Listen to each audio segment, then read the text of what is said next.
이어서 목포에서 전해드리겠습니다. 전남도가 내년도 예산안을 전남도 의회에 제출했습니다. 8조 원을 돌파한 예산안인데요. 특히 지역경제 활력과 일자리 창출 등의 재원을 분배했습니다. 최정민 기자의 보도입니다. 논란 속에 전남도 의회를 통과한 사상 첫 농어민 공익수당 지급안. 전남도는 내년 예산안에 584억 원을 신규 편성했습니다. 소규모 어촌의 환경과 정주 여건 개선을 위한 어촌 뉴딜 300사업에는 올해보다 배가 늘어난 1,612억 원이 편성됐습니다. 전남도가 편성한 내년 예산안은 사상 첫 8조 원을 돌파한 8조 1,500여억 원으로 올해 본 예산보다 10.7% 늘었습니다. 특히 일자리 창출과 지역경제 활성화 분야가 50% 가까이 증가하는 등 예산을 집중 배치했고 친환경 농업 육성과 농림해양수산 분야도 17%가량 증가했습니다. 또 목포 문화재 거리 등 국가지정 문화재 보수 정비 사업을 포함한 예산도 20%가 증가한 3,100억 원이 반영됐습니다. 재정 투입을 통해서 지역 경제에 활력을 불어넣고자 적극적 확정적 재정 편성으로. 하지만 보상 지원 등의 이유로 신속한 집행이 어려운 지방도 정비 등 SOC 분야는 7.6%가 줄었습니다. 전남도 의회는 상임위와 예결투기를 거쳐 예산안 심사에 나설 예정입니다. 특히 매년 경제 활성화와 청년 일자리 사업 예산은 늘고 있지만 실제 지표와 체감도가 떨어지는 점에 대해 촘촘히 심사할 방침입니다. 선심성 부분은 과감하게 복지 쪽으로 일자리 부분으로 편성을 돌릴 수 있는 그런 애결이 활동을 적극적으로 할 것입니다. 내년 예산안은 민선 7기 들어 두 번째로 편성된 것으로 김영록 지사의 중간평가 성격도 갖고 있어 의회가 어떤 결과를 내놓을지 주목됩니다. KBS 뉴스 최정민입니다. 진도군이 정부로부터 급수선 건조 예산을 받았지만은 차도선을 건조해서 운영하다 감사원 감사에 적발됐다는 소식을 지난주에 전해드렸는데요.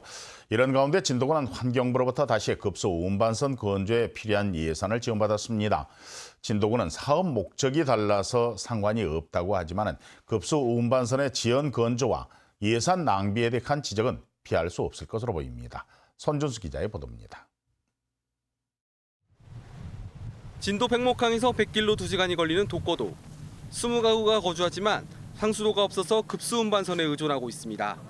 이처럼 물 공급이 어려운 낙도는 진도에만 20여 곳에 이르지만 진도군이 보유하고 있는 급수선은 단 한 대뿐입니다. 건조된 지 30년이 된 이 급수선은 지난 2015년 3,200여 톤의 물을 옮겼지만 가뭄이 심해지면서 2017년에는 2,000여 톤이 늘어난 5,300여 톤의 물을 옮겼습니다. 운항 횟수가 70번이나 증가해 다소 무리한 운항이 이어지고 있습니다. 이러한 사정 때문에 진도군은 정부의 도서종합개발계획을 바탕으로 급수운반선 건조 예산을 받았지만 정부의 승인 없이 차도선을 만들었고 40억 원의 예산 반납과 최대 5배의 제재 부과금도 부담해야 할 처지에 놓였습니다. 이런 가운데 진도군은 도서지역 가뭄 극복 사업을 빌미로 환경부에 다시 급수운반선 건조 예산을 신청한 것입니다. 저희 가사페리오에 들어간 비용 전체를 이제 반환하게 돼 있고 저희는 이제 다시 급수선을 짓는 거니까 중국 자체는 이제 안 된 상황이 된 겁니다.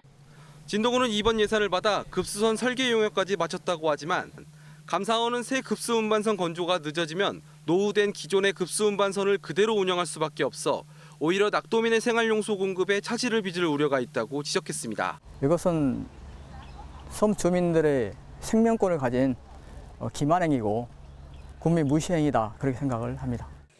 매년 가뭄이 들 때마다 고질적인 물 부족 고통을 겪는 섬주민들. 진도군의 이 같은 행정이 주민 복지를 위한 것인지 고민을 해봐야 할 문제로 남았습니다. KBS 뉴스 손준수입니다. 전남도 의회가 이재명 경기도지사의 선처를 호소하는 탄원서를 대법원에 제출해서 논란이 일고 있습니다. 58명의 의원 전체 명의의 탄원서에는 이 지사가 신규 정책의 도입과 진취적인 행정 추진으로 도민과 국민의 지지를 받아왔고 민주주의와 지역경제를 성장시켜 나가는 데 큰 역할을 해왔다면서 이 지사가 지사직을 잃는 것은 국민들에게도 크나큰 손실이라는 내용을 담고 있습니다. 하지만 일각에서는 공직선거법상 허위사실 공표 등의 혐의로 항소심에서 당선 무효형을 선고받은 이 지사를 위해서 탄원서를 제출하는 것은 부적절하다는 지적이 나오고 있습니다.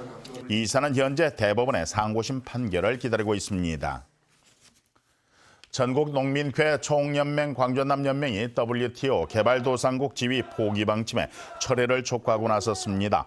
농민단체는 농업인의 날을 맞아서 트랙터 등 농기계 수십 대를 강진군 등 전남 지역의 시군청 앞에 세워놓고 정부의 WTO 개도국 지위 포기는 농업을 포기하고 식량 주권을 내주는 것이라며 강하게 비판을 했습니다. 농민단체는 또 오는 30일 서울 광화문에서 전국 농민대회를 열 예정입니다.